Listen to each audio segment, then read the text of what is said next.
आज जो हमारे गेस्ट हैं उनके YouTube के ऊपर एक नहीं, दो नहीं, 17 चैनल्स हैं और 18 मिलियन से ज्यादा सब्सक्राइबर्स हैं। उनका इंग्लिश में भी है चैनल, हिंदी में भी है और लैंग्वेजेस में भी है। उनके चैनल का नाम है Josh Talks. Please give an energetic and warm welcome Supriya and Shobhit.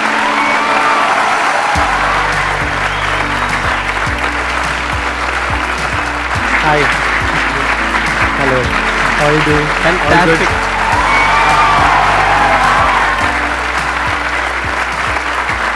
Please have a seat. कितने लोग हैं आप में से जिन्होंने जोश टॉक्स की वीडियोस देखी हैं? सबने देखी है, ऐसा कोई नहीं होगा जिसने नहीं देखी होगी। हाँ। लेकिन एक और इंटरेस्टिंग बात, कितने लोगों ने इनको आज से पहले देखा है? एक ने। तो आज आप देखने वाले हैं और समझने वाले हैं कि जोश टॉक्स के पीछे की जो टीम है, यानी कि जो फाउंडर्स हैं, उनकी क्या विजन थी कि जिस वजह से जोश टॉक्स इस लेवल पे पहुंच पाया जिस लेवल पे आज है। फर्स्ट ऑफ ऑल, जब 2014 में हम जोश टॉक शुरू कर रहे थे, आपका the biggest motivational seminar ever was the most inspiring thing on the internet. And कई बारी हमने उसको शायद 5-6 बारी देख रखा है तब भी, और उसी की वजह से कहीं ना कहीं जोश टॉक्स हमने स्टार्ट किया था। अरे वाह, क्या बात है।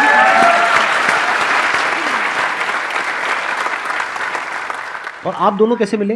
तो एक्चुअली हम लोग एक बर्थडे पार्टी पे मिले थे और वहां पे आपका डिस्कशन ये हो रहा था कि हम जोश टॉक शुरू करेंगे। एग्जैक्टली, देखो कितने कोई अजीब हो सकते हैं कि बर्थडे पार्टी पे भी दो लोग मिल रहे हैं और यही डिस्कस कर रहे हैं कि हम लोग आई थिंक 20 साल के थे। तो ये क्वेश्चन सबके दिमाग में आता है, राइट, कि करियर में आगे क्या करें, प्लेसमेंट्स के लिए बैठे या ना बैठे, खुद का बिजनेस शुरू करें या ना करें।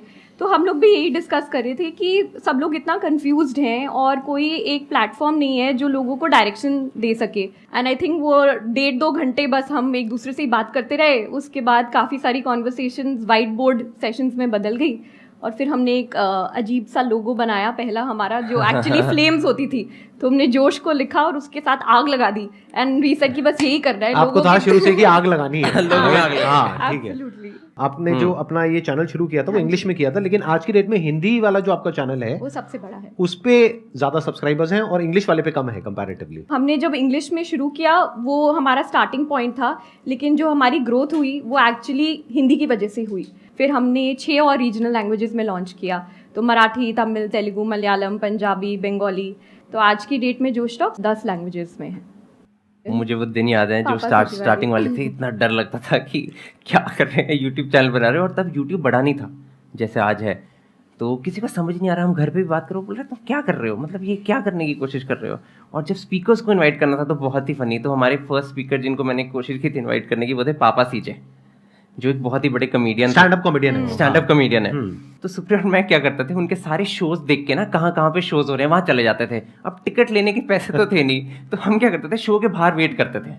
तो हम 4-5 शोज गए। जो 5वें शो गए ना, वो हो रहा था साइबर हब में, और बाय चांस उस दिन उनका असिस्टेंट नहीं आया था। तो शो के बाद उनको अपना 1-2 बैग खुद उठा के लेके जाने पड़ रहे थे और सुप्रिया में भाग के गए। हमने एक बैग पकड़ लिया और हमने बोला हम आपको गाड़ी तक ड्रॉप कर देते हैं, हम फैंस हैं। और वो 4 मिनट की वॉक में from the auditorium till dropping him to his car, we convinced him कि आप जोश टॉक्स में आके टॉक। क्या बात है।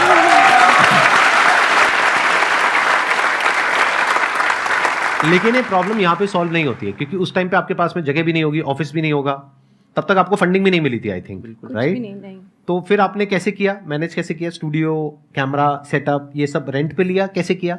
एक्चुअली मैं पहले इंडियन टीम के लिए साइकिलिंग करता था, तो मेरे पास एक साइकिल था जो प्रोफेशनल बाइक था, वो मैंने बेचा था। और सुप्रिया कुछ ट्यूशन लेती थी और क्लासेस लेती थी, तो उसने थोड़े बहुत पैसे बचाए हुए थे, तो हमने उसको जोड़ के पहला जोश टॉक्स ऑर्गेनाइज किया। कितने टाइम तक फंडिंग आपने अपनी जेब से लगाई थी? 1-2 इवेंट्स करने के बाद हम लोगों ने ना बार्टर स्पॉन्सर्स लेने शुरू कर दिए थे कि खाना कोई दे देगा, ऑडिटोरियम कोई दे देगा। बट 2020 में हमने एक्चुअली अपना पहला फंड रेज किया था इंस्टीट्यूशनल कैपिटल से। और आपने शुरू कब किया था? 15 में इनकॉर्पोरेट किया था। 2015 में आपने शुरू किया था। आपकी टीम कितनी बड़ी है? आई थिंक अब 200 लोगों के आसपास जोश टॉक्स में फुल टाइम बेसिस पे लोग फुल टाइम बेसिस पे जोश टॉक्स के। बट मैं कहना चाहता हूँ कि जितनी जोश टॉक्स एक कंपनी है, उससे ज़्यादा जोश टॉक्स एक मिशन है।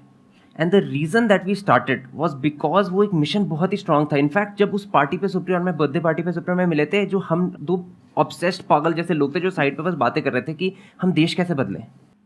मुझे एक यूज़र ने फ़ोन करके मुझे बोला कि जोश टॉक्स ने मेरी लाइफ में क्रांति की है, revolution, and that was the mission of जोश। सो जितना एक वैल्यूएशन या एक फंडरेज मायने रखता है कुछ बड़ा करने का, उतना ही आई थिंक मायने ये भी रखता है कि वो संस्था हमने बनाई ही क्यों, उसका पर्पस क्या है इस दुनिया में।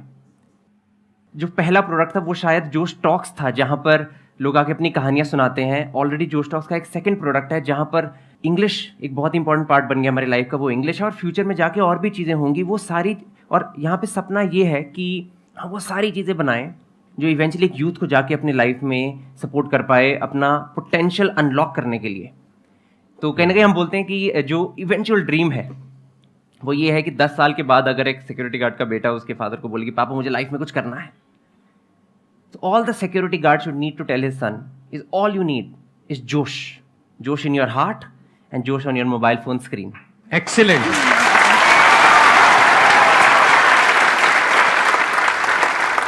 Q&A सेशन शुरू करते हैं। मेरा क्वेश्चन ये है कि जब आपने ये करना स्टार्ट किया तब आपके पास ऑब्वियसली काफ़ी सारी डिफ़िकल्टीज आई होंगी, फेल्यूर्स आए होंगे, तो आपने इस सब से कैसे डील किया? मैं इसको और थोड़ा एक्सटेंड कर देता हूँ क्वेश्चन को कि आपने अपनी पूरी जर्नी में जब तक आपने फंडिंग रेज नहीं करी थी तब तक सबसे बड़ी प्रॉब्लम कौन सी फेस करी? यानी क्या कोई ऐसा पॉइंट आया जब आपको लगा कि अब आगे नहीं हो पाएगा? आई थिंक आज भी वो पॉइंट्स आते हैं। तो ये ना बोलना कि सिर्फ पहले वाले दिनों में फेलियर होता है, आई थिंक हर रोज़ अगर आप एक बिजनेस चला रहे हैं रोज़ उतार चढ़ाव होते हैं और फेलियर तो बार बार ही आता है, बट वो फेलियर से डील करने की क्षमता बढ़ जाती है ओवर टाइम। बट जो पहला आई थिंक हमारा जो फेलियर था ना, जिसमें मतलब रोने निकल गए थे, वो था जब हम लोग लीप कर रहे थे 2016 में जो त्यागराज स्टेडियम में था। हमें ना कोई ढंग के स्पॉन्सर्स मिल नहीं रहे थे, एंड जो स्पॉन्सर्स थे वो उन्होंने बैकआउट कर लिया 2-3 हफ्ते पहले, और हमारा पूरा इवेंट का लगभग खर्चा था 35-40 लाख रुपए। हमारे बैंक अकाउंट में शायद बचे थे 8 लाख रुपए। हमारे पास प्रोडक्शन वाले को देने तक के पैसे नहीं थे। तब हमने एक हफ्ते पहले तक हम सोच रहे थे कि चलो इसको कैंसिल करते हैं। फिर हमारे एक दोस्त हैं, हम उनको ब्रेकफास्ट पे मिले, उन्होंने बोला कुछ भी हो जाए ये इवेंट तो करना ही करना है। फिर हमने काफ़ी इंटरेस्टिंग चीज़ें करी, बट बेसिकली हमने क्या किया कि चलो स्पॉन्सर्स नहीं आ रहे तो खाने का मेला लगा देते हैं, लोगों को फूड स्टॉल्स बेचते हैं। 60-70 फूड स्टॉल लगे हुए थे, बिकॉज हम लोग 20-20, 40-40 हज़ार जुटा के वो कॉस्ट पूरी करने की कोशिश कर रहे थे। बट आई थिंक एक चीज़ जो उससे ना उस पूरे दौरान मुझे एक बहुत बड़ी रियलाइजेशन हुई कि अगर आप किसी से मदद मांगो ना तो एक्चुअली लोग आपको मदद करते हैं। जो हमारे उस टाइम पे प्रोडक्शन वाले पूरा सेटअप था, उन्होंने आज तक हमसे पैसे नहीं लिए, बिकॉज जब उन्होंने जोश टॉक्स को देखा, जब वो वहाँ आए, उन्होंने ये एक्सपीरियंस किया, उन्होंने बोला कुछ नहीं होता, ये इट्स लाइक कि मैंने ज़िंदगी में कुछ अच्छा कर लिया and this is it for me.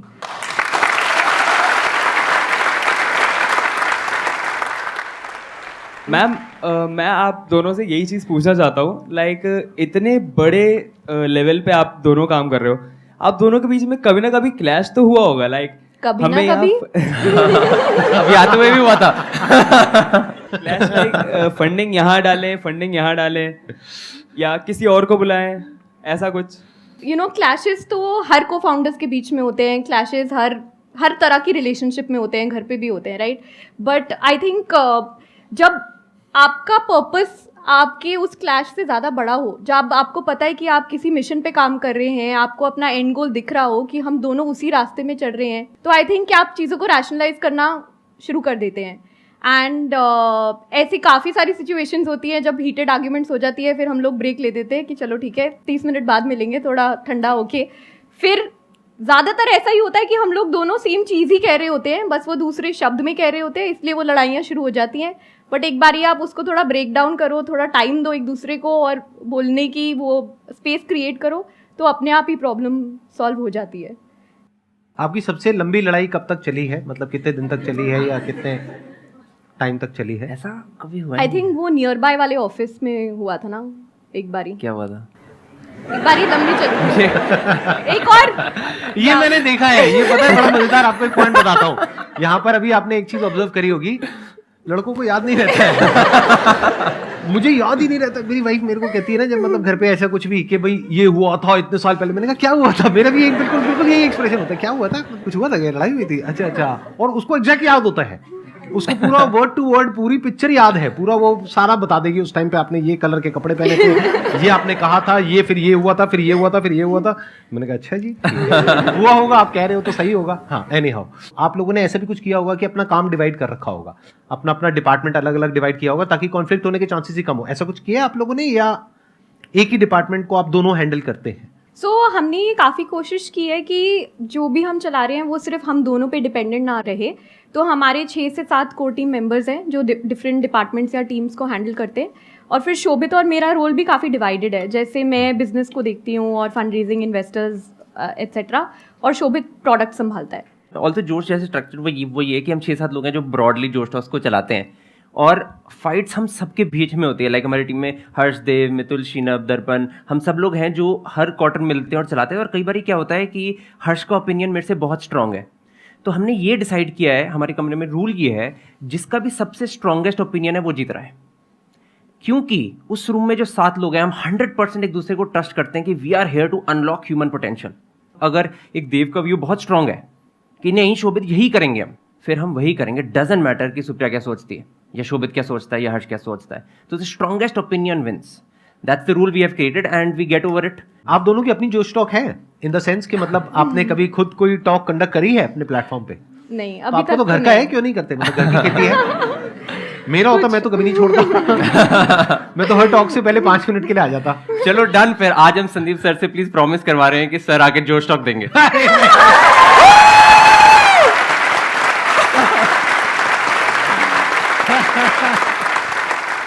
मेरी प्रॉब्लम क्या है मैं बता देता हूं, मैं क्यों नहीं जाता हूं। क्योंकि आप में से कुछ लोगों को लगता भी होगा कि मैं कहीं जाता क्यों नहीं हूं। उसके पीछे रीजन है कि मेरे को हर तरह के लोग हर जगह से अप्रोच कर रहे हैं। तो अगर मैं किसी भी एक भी जगह जाता हूं तो बाकी लोग बुरा मान जाएंगे कि आप यहां क्यों नहीं आते हो। तो मैं सबको एक ही बात कहता हूं कि मैं कहीं भी नहीं जाता हूं। तो अगर मैं कहीं भी गया तो मैं गया। मेरा क्वेश्चन आपसे ये है कि मैं खुद सोशल मीडिया मार्केटिंग फील्ड में हूँ, एंड आप लोगों को जिस तरीके से इन्फ्लुएंसर्स को रीच आउट करना होता है, इट्स नॉट ईजी। जब शुरुआती फेज़ रहा होगा तब ईजी नहीं रहा होगा, बहुत ही मुश्किल रहा होगा, आप बहुत पीछे भी पड़े रहे होंगे जिस तरीके से अभी आप बता रहे हो। लेकिन एंड तक उस चीज़ को, डिटर्मिनेशन को आपने किस तरीके से मेंटेन किया? आई थिंक ये एक्सेप्ट करना चाहिए कि किसी भी चीज़ को करने के लिए हार्ड वर्क, मतलब मेहनत तो लगेगी, राइट। तो ऐसा नहीं है कि पहले हमारे लिए डिफिकल्ट था और आज आसान है, सब लोग आ रहे हैं जोश टॉक्स पे और बहुत इजी हो गया है। पर्सनली जो हमने तब करी थी और जो हम करते आ रहे हैं फॉर इन्विटेशंस और लोगों को लाने के लिए, स्पेशली बिकॉज आपका ये फील्ड है, इसकी आप उन पे ना अटके रहिए, उनके नेटवर्क को मैप करिए। ठीक है कि अगर चलो मैं संदीप जी का एग्जाम्पल देती हूँ, बट अब हमको पता है संदीप जी की वाइफ कौन है, राइट, वो क्या करती हैं, वो कहाँ काम करती हैं, क्या हम उनको रीच आउट कर सकते हैं कि प्लीज़ जब आप घर पे डिनर खा रहे होगे तो एक बारी बोल देना उनको, जोश टॉक्स दे दे। बट ऐसे ही कर करके even from a professional space, अगर आप किसी फेमस सेलिब्रिटी को इनवाइट करना चाहते हैं तो आप उनका पूरा नेटवर्क को मैप करिए और देखिए कौन आपको एक वार्म इंट्रोडक्शन दे सकता है। And the second thing is कि मैं तो बहुत बड़ी बिलीवर हूँ लिंक्डइन और कोल्ड ईमेल्स में। अगर आप बहुत शिद्दत से एक मेल लिखोगे ना जिसमें आप अपनी कहानी लिखोगे और बोलोगे कि मुझे हेल्प की ज़रूरत है, तो सब हेल्प करेंगे। तो आप बस मतलब जुटे रहिए, लिखते रहिए, लोगों को पहुँचते रहिए, और हेल्प चाहिए होगी तो मुझे ईमेल कर देना, मैं भी हेल्प कर दूंगी।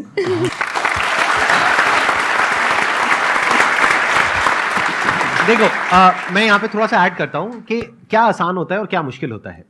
अगर आप प्रैक्टिकली रियलिस्टिकली चलोगे तो सब कुछ आसान है।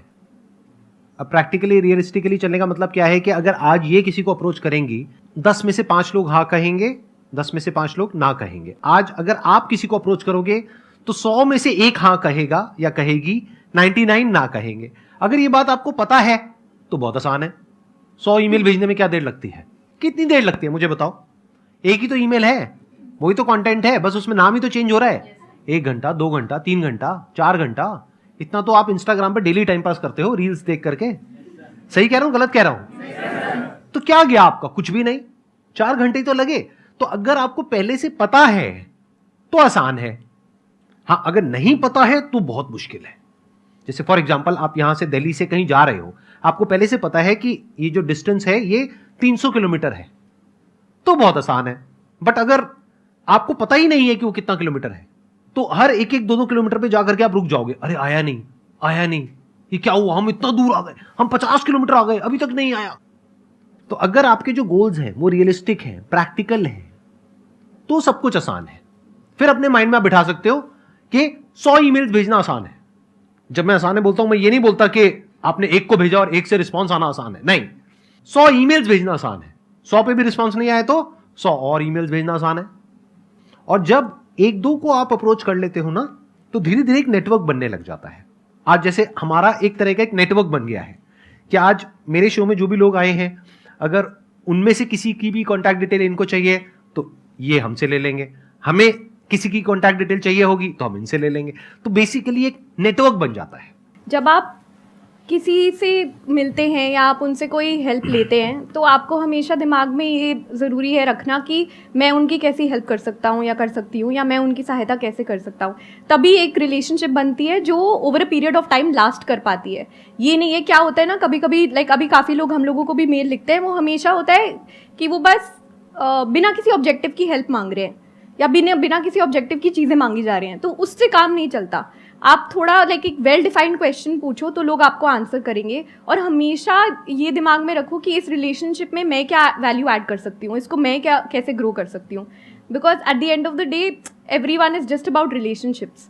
जितना आप रिलेशनशिप को ग्रो करोगे उतनी ही सबकी तरक्की होगी। मैम मेरा क्वेश्चन आपसे है, तो मैंने खुद का अपना इंस्टीट्यूट स्टार्ट किया है अभी। स्टार्टअप में मेरा बिजनेस पार्टनर, मेरा जो पार्टनर है वो मेरा ब्रदर ही है। बट एक्चुअली होता क्या है कि सब जैसे आसपास के जो लोग होते हैं वो देखकर ये कहते हैं ये तो बहुत छोटी है, हाइट में छोटी है, ये वो, मतलब बहुत कुछ ऐसा होता है, सुनने को मिलता है। बट ये कुछ नहीं है, तो बहुत ज़्यादा ना डिप्रेस, मतलब ऐसा होता है कि कई बार हम सोचते हैं कि नहीं, इसको बंद कर देना चाहिए।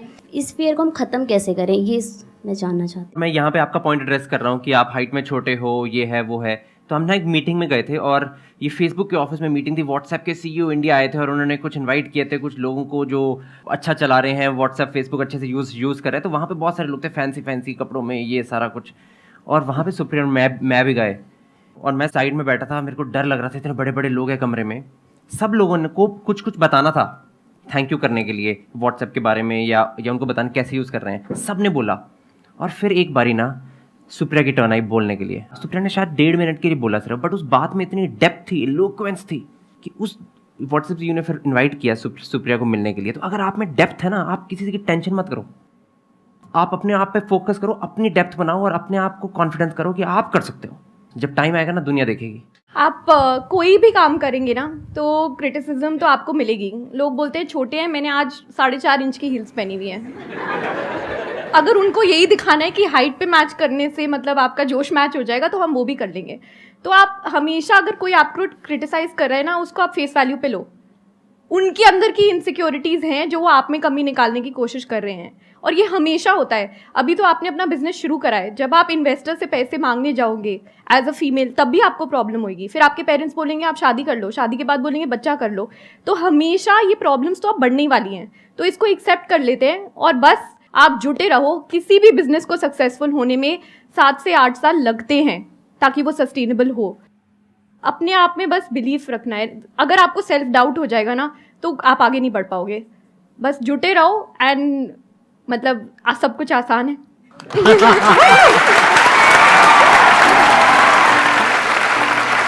Thank you so much. Thank you so much. Thank you so much.